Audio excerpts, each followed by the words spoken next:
가을이 되었습니다. 가을은 놀기 좋은 계절이죠. 그러나 신앙적으로 생각하면 기도하기 좋은 계절, 말씀 보기 좋은 계절, 그리고 전도하기 좋은 계절이 가을인 줄로 믿습니다. 특별히 우리 교회에 이번 신앙에 집중할 수 있는 주제, 전도라는 주제를 주셔서 우리는 2024년 전도 프로젝트 거룩한 동행으로 함께하고 있습니다. 우리 옆에 분들 바라보시면서 거룩한 동행의 길 당신과 함께 걷고 싶습니다. 다짐하며 인사합니다. 거룩한 동행의 길 당신과 함께 걷고 싶습니다. 벌써 5번째 주를 우리가 걷고 있는데요. 오늘 특별히 1부 예배는 그대로 드리지만 2, 3부 예배는 연합 예배로 뮤지컬 문화 예배로 그렇게 드려집니다. 그래서 여러분 보시기에 강단이 좀 바뀌었다. 좀 강단도 좀 바뀌어야 여러분의 생각이 조금 깨이게 되는 것 같아요. 익숙해지면 또 그러려니 할 수 있는데 목사님이 이쪽에 있다가 이쪽에 있으니까 고개라도 틀어야 되고요. 또 뒤쪽에 뭐 배경이 있으니까 조금 더 집중도 해야 되고요. 오늘 뮤지컬 문화 예배로 드리는데 여러분 이 예배 드리고 나서도 함께 또 은혜 받기 위해서 10시 20분에 더 뜨겁게 찬양하고 또 함께 문화 공연을 통해서 바울이라는 주제로 함께하고 있습니다. 여러분도 은혜 함께 받으시기를 바랍니다. 거룩한 동행 5주차를 보내고 있는데요. 이번 한 주 하나님께서는 우리에게 또 어떤 말씀을 주시고 어떤 말씀으로 거룩한 동행에 임하라고 하고 계십니까? 오늘 본문을 보면은 사도 바울이 자신의 영적인 아들 디모데에게 보내는, 특별히 디모데는 목회자가 되었습니다. 사도 바울의 전도를 받고 또 그런 양육을 통해서 주님의 사역을 감당하는 목회자까지 된 디모데에게 사랑하는 마음으로 보낸 목회 서신이 디모데 전후서입니다. 이 목회 서신이라고 해서 이 목회 서신이라는 말에 갇혀서 이것은 목회자들에게 주시는 말씀이니 나와 상관이 없다라고 생각할 수 있지만 사실 저와 여러분 모두는 누군가에 맡겨진 영혼을 돌보는 목회적 삶, 목양적 삶을 살아가야 되는 사명자들인 것을 오늘 여러분의 마음에 새기시고 늘 기억하실 수 있기를 축복합니다. 우리 모두는 누군가의 영혼을 품고 전도하고 세례를 주고 가르치고 양육하고 하나님의 비밀한 일을 맡은 일꾼으로 세워가는 일을 사명으로 받은 자들입니다. 지난주 말씀을 통해서 가서 제자 삼아라. 이것이 바로 그것이죠. 제자를 어떻게 삼습니까? 주님의 제자를 어떻게 세워갈 수가 있겠습니까? 그것은 그들을 품어야 됩니다. 복음을 전해야 됩니다. 예수 그리스도를 영접하고 세례를 받는 그들을 또한 말씀으로 양육하고 거룩한 일꾼으로 세워가는 일, 그 사명이 저와 여러분에게 있다라고 주님은 이 땅의 마지막 지상 명령으로 저와 여러분에게 명령하셨습니다. 그렇기 때문에 오늘 말씀도 목회 서신이지만 우리 모두에게 주시는 말씀이라는 것입니다. 사도 바울은 자신이 살아가고 있는 삶인 동시에 깨어있는 신앙인 바른 사명자 예수님을 닮은 목양자들이 살아야 할 삶을 오늘 본문을 통해서도 가르치고 있습니다. 근데 오늘 본문의 어조가 아주 강합니다. 엄히 명한다. 아주 엄하게 이거 안 지키면 안 돼 라고 사도 바울이 목회자 디모데에게, 또 이 말씀을 통해서 주님은 우리에게 어흠히 명령하고 있습니다. 오늘 우리가 5절까지 읽었는데 6절에 보면 전제와 같이 내가 벌써 부어지고 나의 떠날 시각이 가까웠도다 이렇게 말씀하고 있습니다. 이제 얼마지 않아 죽음을 앞두고 있는 마음으로 이 말씀을 하고 있기에 이 말씀이 얼마나 간절한 말씀인가. 전제와 같이 부어지고 나의 떠날 기약이 가까웠다. 내가 죽을 때가 가까웠다. 이 죽을 때가 가까워왔는데 내가 이 얼마 남지 않은 때에 너에게 주는 엄한 명령이 바로 이것이다. 그 엄한 명령이 얼마나 엄중한 명령인지 1절을 읽어보면 이렇습니다. 하나님 앞과 살아있는 자와 죽은 자를 심판하실 그리스도 예수 앞에서 그가 나타나실 것과 그의 나라를 두고 엄히 명하노니. 우리 1절 한번 띄워주시면 좋겠는데요. 1절 다시 읽겠습니다. 하나님 앞과 살아있는 자와 죽은 자를 심판하실 그리스도 예수 앞에서 그가 나타나실 것과 그의 나라를 두고 엄히 명하노니 이렇게 말씀하고 있어요. 사도 바울이 이 엄한 명령을 하고 있는데 이 명령은 나의 명령이 아니다. 하나님이 주신 명령이다. 하나님 앞에서 디모데 너에게 주는 명령이다. 그리고 예수님의 사역을 두고 강력하게 명령한다. 죽은 자를 심판하실 사역. 그가 나타나셔서 다시 하나님의 나라, 재림의 그 생명의 나라, 영원한 나라를 세워가실 예수님의 사역을 두고 명령한다. 여러분, 우리 믿는 자들에게 하나님 그 이름 그리고 예수님의 사역, 이것을 걸고 너한테 명령한다. 모든 것을 다 걸고 이야기하는 것 아니겠습니까?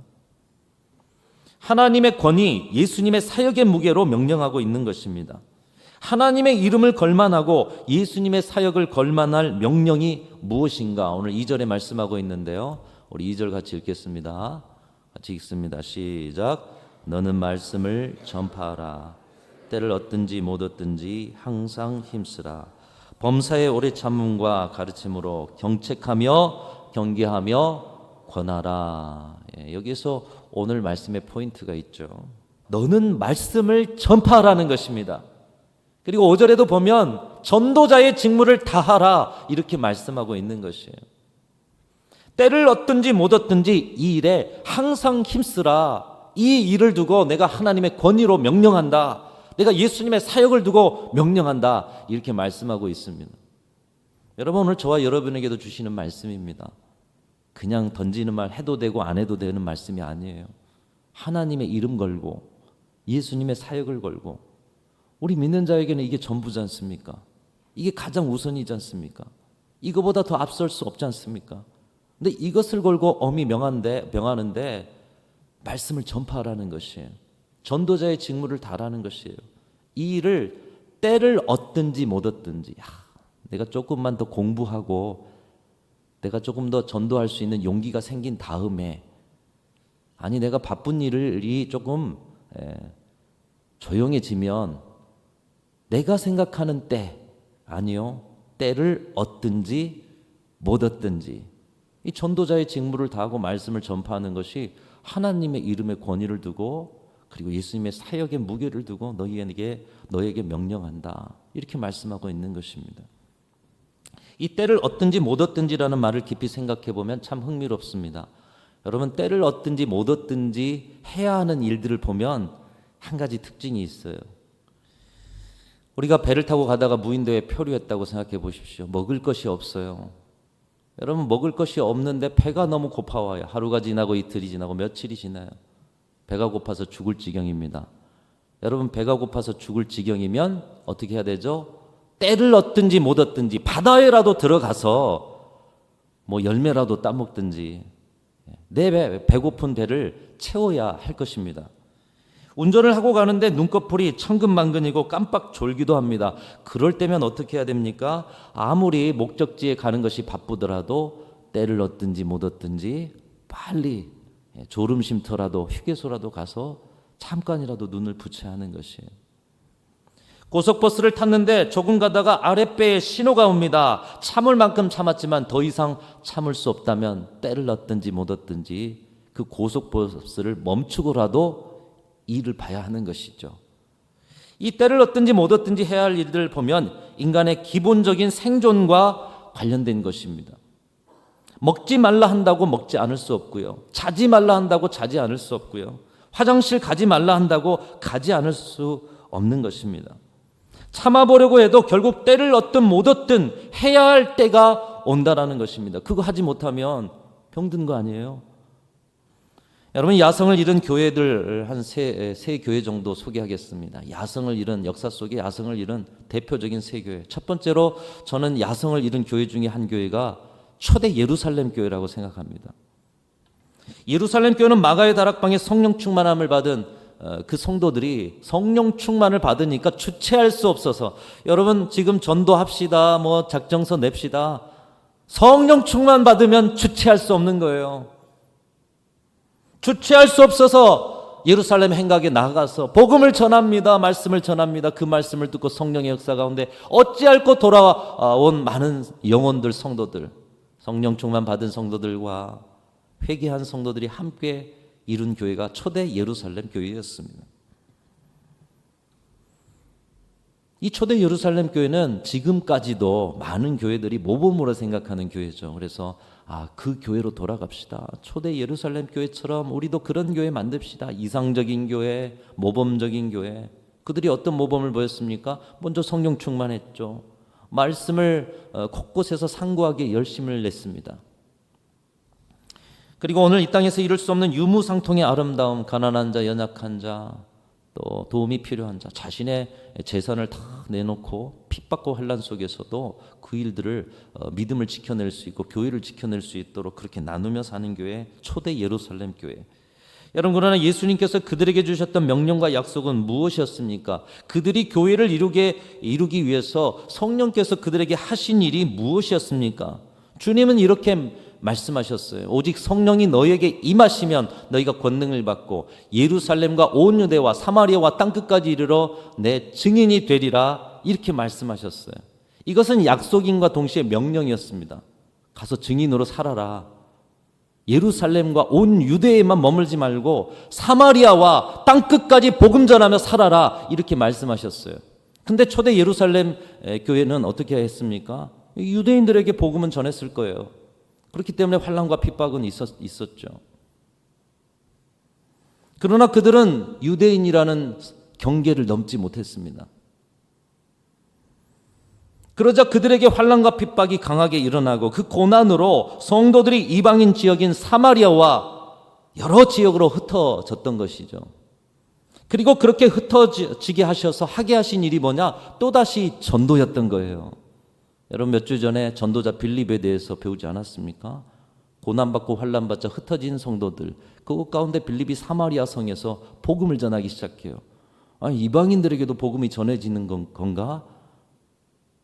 의문이 들었지만 복음을 전하니 성령의 역사가 나타나고 그 이방인들, 또 사마리아 성의 그 혼혈의 유대인들 예수님을 믿고 돌아오는 거예요. 그 전까지는 전하지 않았다는 것이죠. 그 전까지는 유대인의 경계를 허물지 않았다는 것이죠. 흩어져서 하나님께서 하신 일이 전도였습니다. 유대인이 꺼리는 이방 지역에 복음의 역사를 일으키는 그 놀라운 중심에 전도자 빌립을 사용하신 것이죠. 야성을 이루니 고난을 주셔요. 환난을 주셔요. 그래서 흩어서라도 전도하게 하시고 그 전도를 통해서 야성을 회복하게 하셨다는 거예요. 그래서 초대 예루살렘 교회도 물론 이상적인 교회이지만 여러분, 그 이상이 움직이지 않으면 흩어서라도 야성을 회복하게 하시는 전도의 경계가 없다는 거예요. 모든 열방과 민족, 여러분이 만나는 영혼과 여러분이 안 된다라고 생각하는 그 영혼까지도. 첫 번째로 야성을 이룬 교회의 모습을 이 초대 예루살렘 교회도 갖고 있었습니다. 두 번째로 역사 속에서 야성을 이룬 대표적인 교회는 로마 교회가 아닐까 생각이 됩니다. 이 예루살렘에서 성령에 충만받은 성도들, 근데 환난과 핍박에 흩어져서 복음을 전합니다. 여러 이방 지역의 교회들이 세워지고요. 그런데 그렇게 복음이 전파되면서 결국에는 로마에 복음이 전파되고, 그들의 야성은 당시 세계를 통치했던 로마의 온갖 박해와 고난을 이겨내면서 로마까지도 정복해 버립니다. 313년에 기독교를 박해하던 로마에서 기독교가 공인이 되고요. 392년에 로마의 국교로 기독교가 한 나라의 종교로 정해지게 되는 것이에요. 로마를 복음이 정복해 버린 것입니다. 환난과 핍박을 당하는 중에도 복음의 야성은 당시에 가장 큰 나라를 정복해 버리고 말았던 것이죠. 이 기적 같은 일은 예루살렘에 갇혀있던 복음 전파의 야성이 환난과 핍박 속에서 다시 살아난 것이죠. 그리고 로마의 핍박 속에서도 멈추지 않은 복음 전파의 삶을 살아냈기 때문에 그 야성이 로마를 정복하게 된 것입니다. 지하 묘지에 동굴을 파고 예배합니다. 오늘 죽어가는 성도들, 순교하는 성도들을 보면서도 신앙을 포기하지 않습니다. 그런 그들의 복음 전파와 그리스도를 향한 사랑과 말씀에 대한 그런 열정, 당시 세계의 가장 큰 권력이었던 로마까지도 이 복음의 야성을 감당할 수 없어서 정복당하고야 말았다는 것이죠.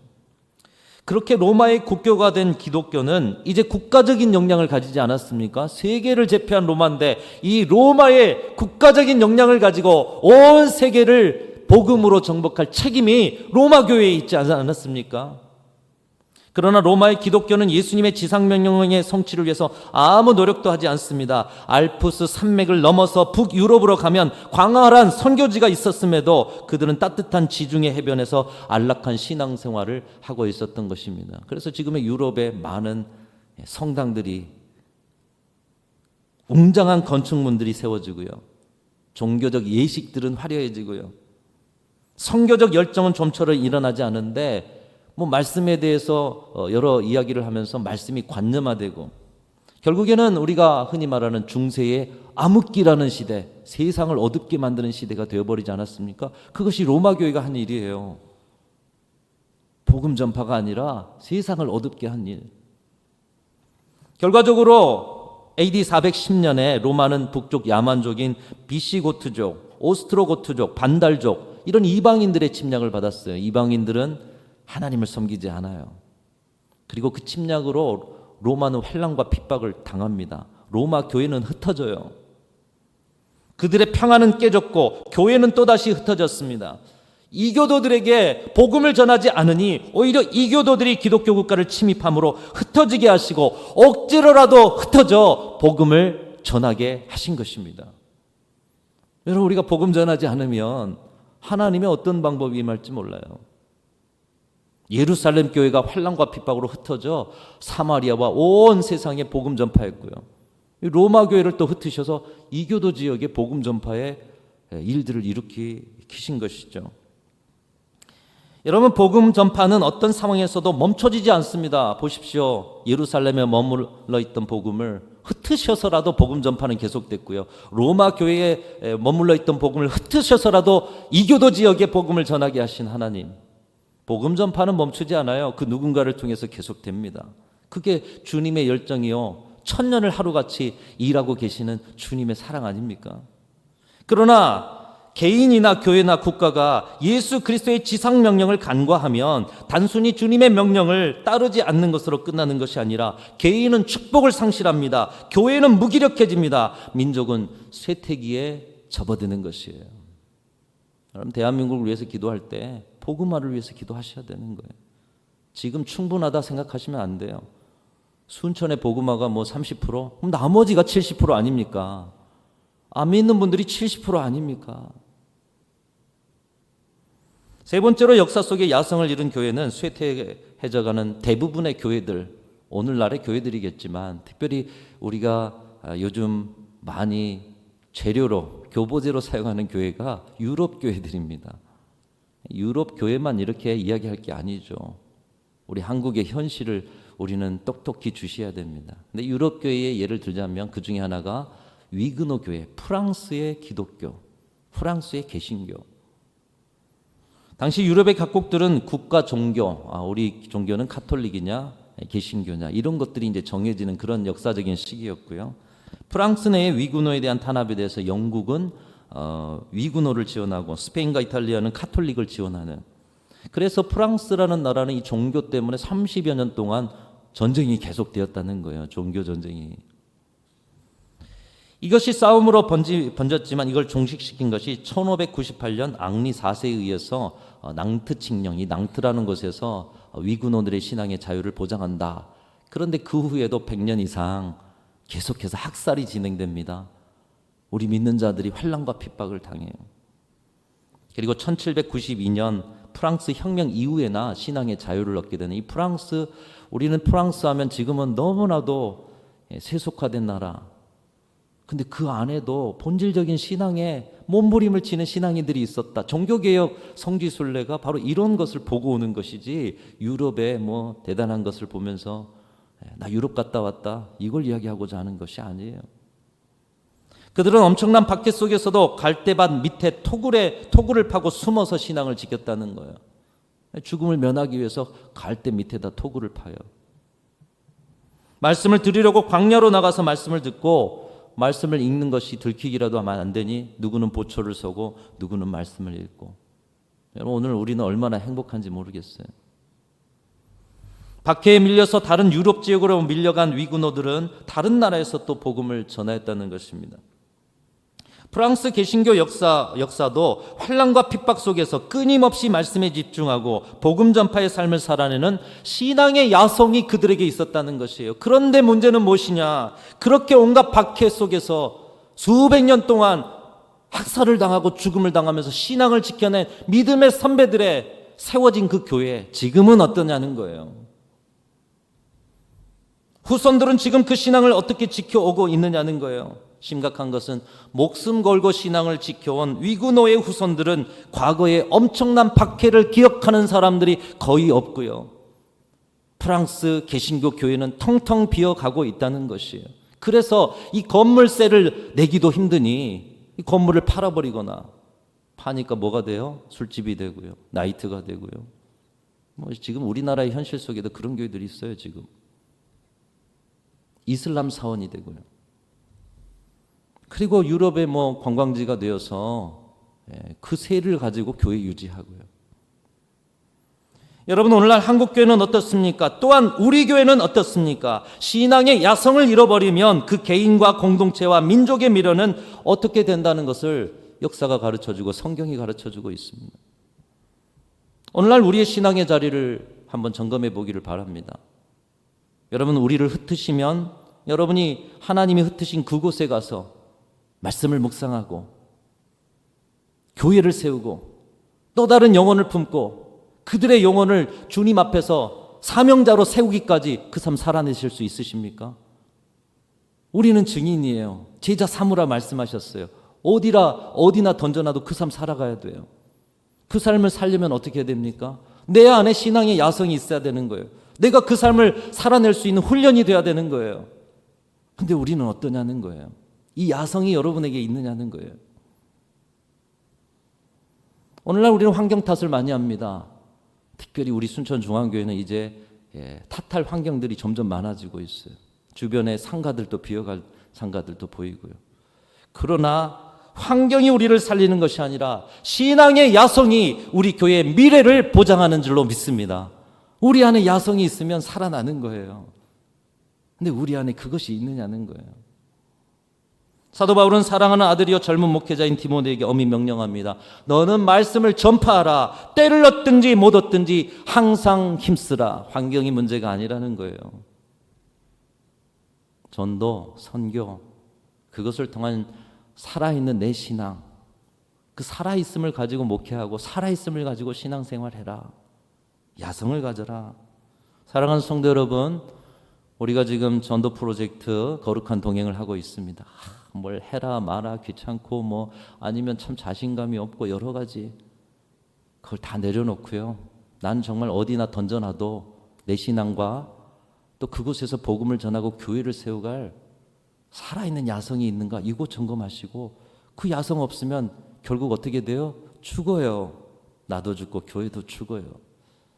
살기 위해서, 여러분 가정에서 먹고 사는 일만 아니라 살기 위해서 몸부림치는 그 일을 생각하면서 신앙도 살고 교회도 살기 위해서, 전도에 또 이번엔 집중하면서 내 야성을 점검하라 하시는구나. 다음엔 또 뭐 말씀에 집중하고 기도에 집중하고 점점 주제를 계속 또 바꿔가면서 똑같이 또 움직입시다 할 텐데, 여러분 신앙의 야성을 잃지 않고 계속적인 선교적 열정을 불태우시는 저와 여러분들이 되실 수 있기를 주님의 이름으로 축원합니다. 그리할 때 개인은 축복을 누리고 교회는 능력을 경험하고 이웃과 온 세상은 그것을 통해서 하나님을 알고 거룩한 동행을 하는 그런 은혜가 있게 될 줄로 믿습니다.